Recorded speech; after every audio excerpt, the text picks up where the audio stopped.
right, we're on. First podcast. It's been a long time in the making, 10 years or so. We've been at talking about it. least. At least. Quick intro. I'm Joshua Sadigh. I'm here with my brother Kevan Sadigh, co-founders of Rex Reservations.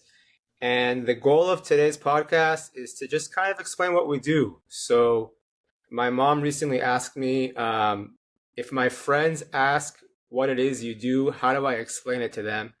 And I think generally, Kev, when people ask that, maybe we oversimplify and we don't really get into the weeds of what it is we do, partially because we don't like talking about ourselves, and partially because what we're doing is also very complex and it involves a lot of nuance and detail. So maybe we just don't jump in there because it's too technical. I don't know. So I thought maybe on this chat we can do a deeper dive into that and let people Let's know do what it. it is. Let mom know what it is that we What do actually you say do. now? Huh? What do you say now I when have she a asks? very like generic answer that's like, we're in the online reservation space. We do reservations for activities and games. And I think it sounds interesting, but nobody really knows what the hell it is. Okay. Yeah, I probably have a couple different versions. My most broad version is I own a tech company. That's probably if I don't want to talk to anybody. Exactly. Yeah, I have my own business in the online Yeah. reservation space. Oh, okay, cool. End of conversation. Yeah. Um, But our mission, we wrote our mission what 4 years ago, sitting 4 years ago. in West Hollywood, and we had the idea after doing websites for entertainment companies for a very long time, and we came up with the mission to create more fun by connecting people to unique experiences. That's right. And so everything we've kind of done with Rex has been geared towards that mission. So yeah, let's jump in. So one of the things people always say when I explain it to them, it's like, oh, like Resi, or OpenTable, or one of these types of reservation systems. And I think there are a lot of similarities, but there are a lot of differences. So maybe you could jump into some of those differences. Yeah. So I think I like this approach. I would say there's like a couple different angles we can take. One angle is like it's like this for that. Like it's like it's like Resi for games. Right. Correct. Like, that's a super simple explanation where you use an example that people know.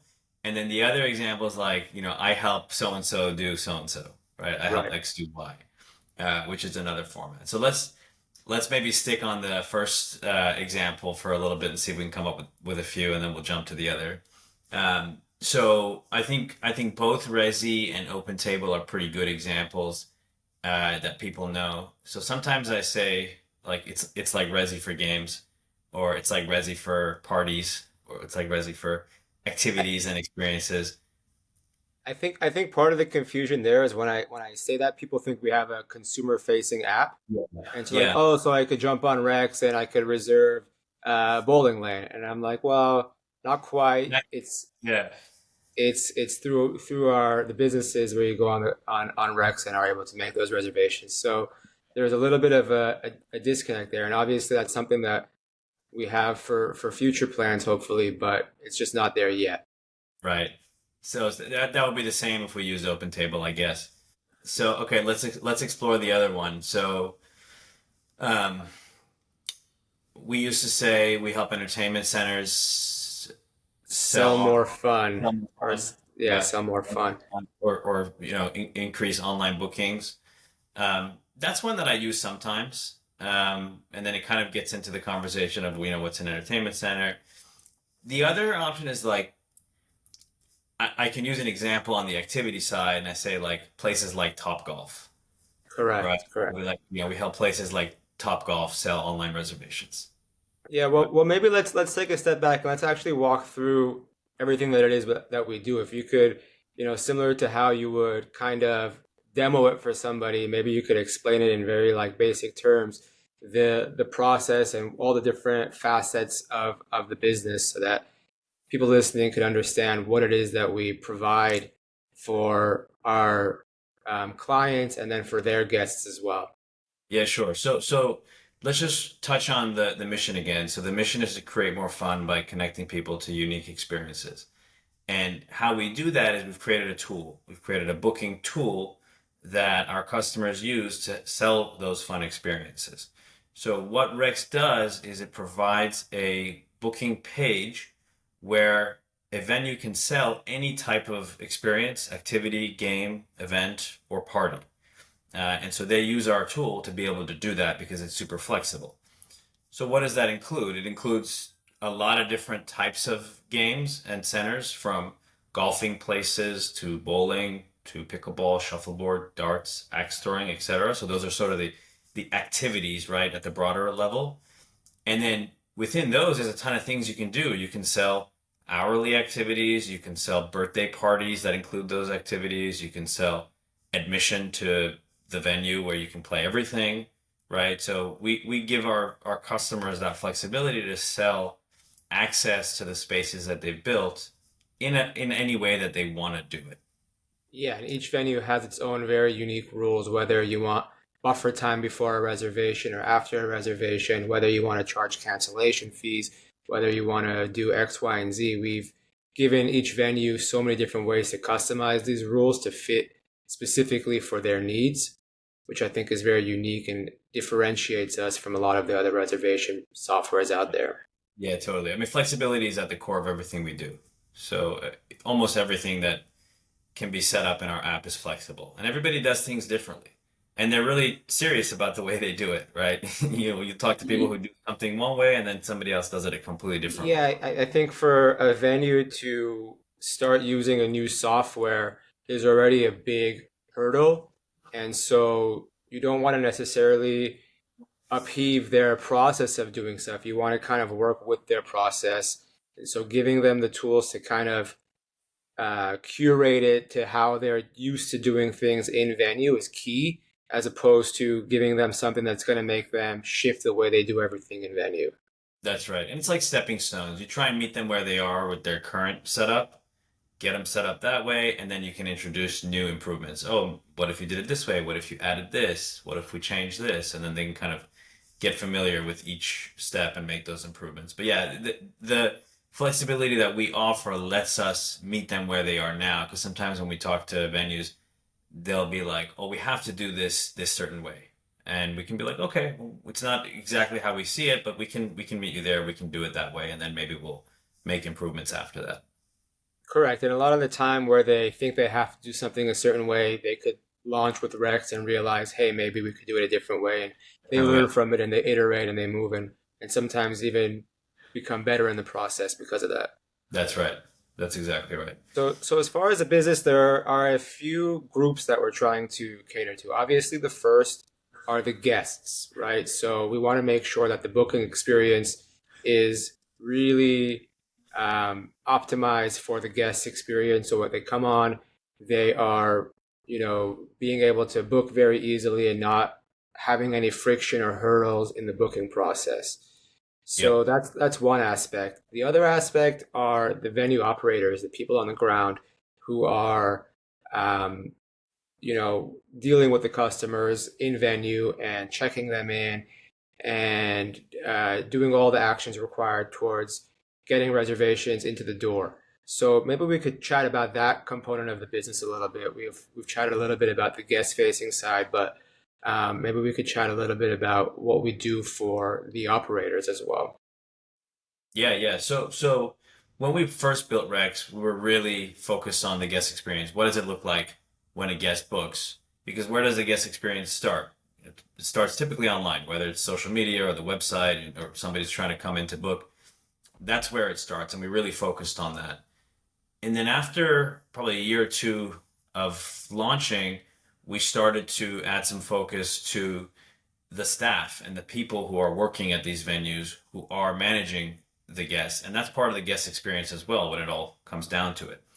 So what we did was we built Rex Host, which is an entirely different platform for anybody who works at these venues to be able to manage the operations and provide a really high level of service to keep the guests happy. And again, I think that comes down to flexibility. right? You're standing there at the host stand, and the guest is in front of you, and they need to make changes to something, or they want to know why something is priced the way it is, or they want to add something.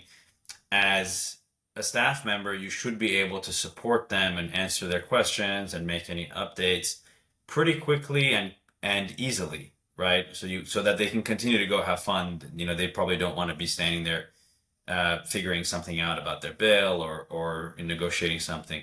They want to get to the host stand, make their request, and then have that request be accommodated, and then go on to having fun. So I think that's really what it comes down to with hosts is it's it's a tool to be able to help the venues provide that level of service so that their guests are just having fun in the space. Absolutely. So even this last week, we're constantly adding features to that. Just this last week, we added the extend time feature, which I think is pretty cool. So Yeah. trying to think of ways where when a guest comes into the venue, how we could even increase their spend once they're there. So the extend time, say a guest books a reservation for 1 hour, and while they're there, they're having so much fun that they want to extend the reservation. We've given now the host a tool to be able to, with the click of a button, add 30 minutes, add an hour, and it would charge the guest that price difference. Yeah, absolutely. I mean, the hour flies by, or the hour and a half flies by, and you're having fun and you want to stay a little longer. The last thing you want to hear is, "Oh no, we can't do that," or "We're limited in our system. Our system doesn't let us keep you for longer." It sounds crazy, right? Yeah, I think reducing the friction as much as possible, because at the end of the day, there is one goal, which is for these guests to come in and have a good time Fun, yeah.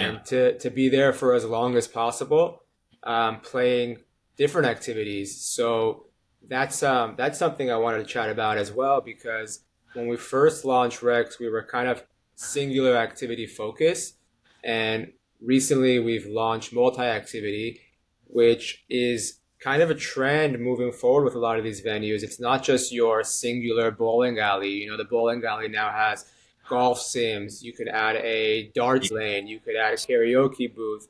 There are so many different things you could add to an activity center using really cool new tech. And so we had to be at the forefront of that to um, allow our venues to sell those types of fun experiences. Yeah, the multi-activity is super important, and I think it's always been part of our plan. As a general industry trend, I think we're going away from single activity places and we're going into multi-activity entertainment zones. Not only to be able to do different activities, but to be able to support different age ranges. I mean, you have kid stuff, adult stuff, teens. A lot of centers are having different activities that can cater to different segments like that. So it's super popular now to be adding things to a core activity. And so we wanted to stay on top of that and be able to support venues that have a bunch of different activities. And if you're a guest who wants to make a booking there, you can now sort of control your day when you want to play activity one, and then maybe you want to take a break to eat, and then jump on to activity two and three back to back. Right. And then maybe you want to hang out, for another hour without anything planned and maybe hit the arcade if there's an arcade. So, giving the customers that flexibility to kind of plan out their own day, I think is really cool. And then they end up staying longer, spending more money, and everybody's happy. So we definitely, I think we're on the right track to be able to support that multi-activity trend. Yeah, absolutely. And it seems like the venues that are all opening up now are all in that space. It's very rare to see a single Totally. activity venue opening up. So it's cool to be at the forefront of that. Yeah, totally. So we got a little sidetracked. Did we end did we figure out a pitch? I don't know if it was a pitch, but I think that if somebody's listening to this, hopefully they have an idea of the scope of things that we work on a day-to-day basis. But if you are, We have the mom one-liner yet. we're gonna find out. We're gonna have her friends listen to this and see if they could understand what we just talked about. Yeah. We help entertainment centers sell more fun experiences. Yeah. Yeah. I don't know if mom's friends will get that, but Well, we that's can why that's why we have this in. That's why we have this recording now, so they can listen to this and understand. So I'll just give her the maybe link, and she could forward this video to them whenever they they have a ask. podcast. Listen to that. You'll learn everything. Exactly. That's awesome. Exactly. So yeah, we gave a little bit of a rundown as to what it is that we work on a day-to-day basis.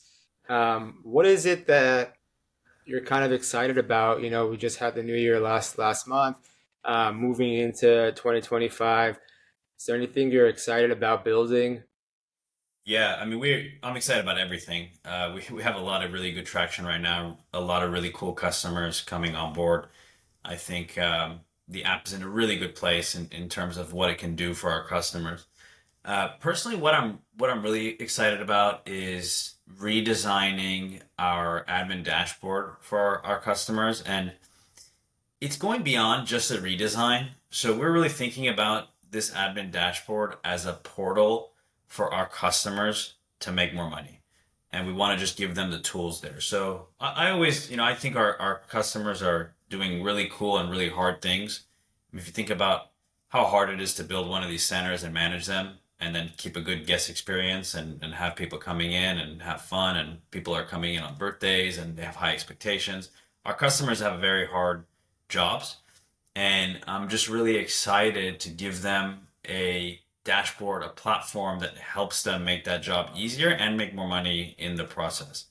So I'm super pumped about that. The new admin dash is coming out. It's just really going to be like a hub for our customers to manage everything that they're doing, but then also like plan new initiatives and understand, okay, what else can I add? Just get their creative juices flowing, and get them at the top of their game. So I'm pretty pumped about that.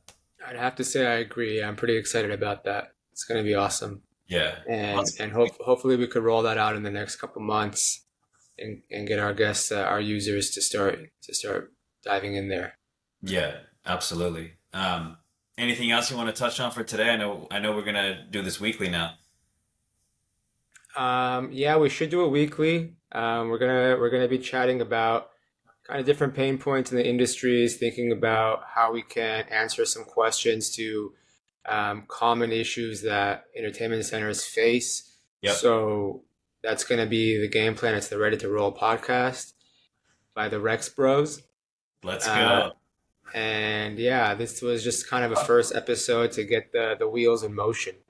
Are there a lot of other brother podcasts? I can think of a few off the top of my head, but not a I ton. don't I don't know many. Are there many brother co-founders? I mean, that's another question. Everybody I tell, it's like, hey, co-founders with my brother. Like, oh, I could never work with my brother. Yeah. I think we do a pretty good job. So this little weekly pod will be a good behind the scenes of how it all goes down. 100%, 100%. You know, one thing I was thinking that we could add to this, and I don't know if we have anything ready for this week, but as since we're already chatting, I figured it'd be a good opportunity to kind of chat about the updates for the week as well.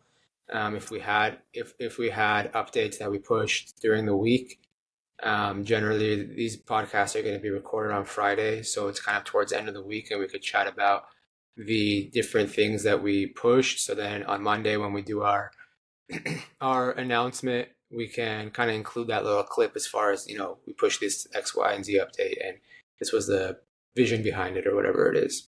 That's awesome. What did we push this week? Let's take a look. I think we pushed one of the main ones was Wave, right? Wave on the modification fees or price changes. Yeah. So this is a common request that we got. Let's give a quick backstory on it. Previously in Rex, when you modified a customer's booking and the result was a price decrease, the system was automatically refunding the customer.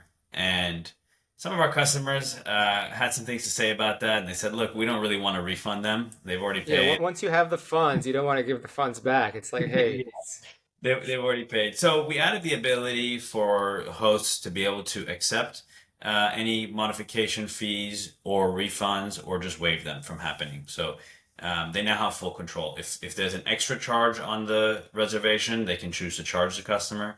If there's a refund, they can choose to refund them or they can choose to waive either one. yeah, awesome. I feel like there was one more update in there that was kind of a decent size update. Let me see what we have. We made some slight updates to how we show prices for age groups. Pretty modest update. Just showing the prices on Hover on any of the cards where we have different prices for different age groups. And then we finally added the featured note. The feature note, yeah, that was a good one. The featured note as well this week. So just a way to highlight some specific call to action or copy on the particular package card. So let's say that you have a special that's running and the prices come down from $40 to $20, right? You might want to say 50% off for the next 24 hours, something like that. You might want to just highlight that on the card and give people an idea that, hey, this is a limited time offer or something like that. Yeah, and it just brings special attention to that package card. So when someone's browsing through a different offering, they could just kind of see at a quick glance, hey, this one has this, special price, or it's half off on Monday, or whatever it is that you're trying to communicate with your guests. And I saw it takes emojis. It does take emojis, which is cool. I put a little fire emoji in there, That look and good. at least it worked on my Mac browser. Yeah, that look good. Cool. Anything else you want to Cool. touch this week? Just we're in the business of creating fun. So what are you doing for fun this weekend? Any fun plans? I'm gonna run the beach this weekend. I'm gonna run the beach. Last week I got a little aggressive and I burned myself. This week I'll try and be a little more careful. I'm gonna. Last week, last week you had the half marathon, no? I did have the half marathon last week. And what about you? I know you're training for the full. I'm training for the full. It's in a month and 3 days, so excited about that. Who's counting? No, no, it's not like I'm counting or anything. So yeah, Yeah. that's gonna be fun running the LA Marathon March 16th. And then tomorrow I'm headed to Mexico for a couple of days, so that should be fun. Sweet. Yeah. Beautiful. Okay, bro. Very good, my man. We'll chat Solid, soon. solid first pod. Let's keep it coming. Yeah. Cheers, Cheers, brother. man. Bye. Later.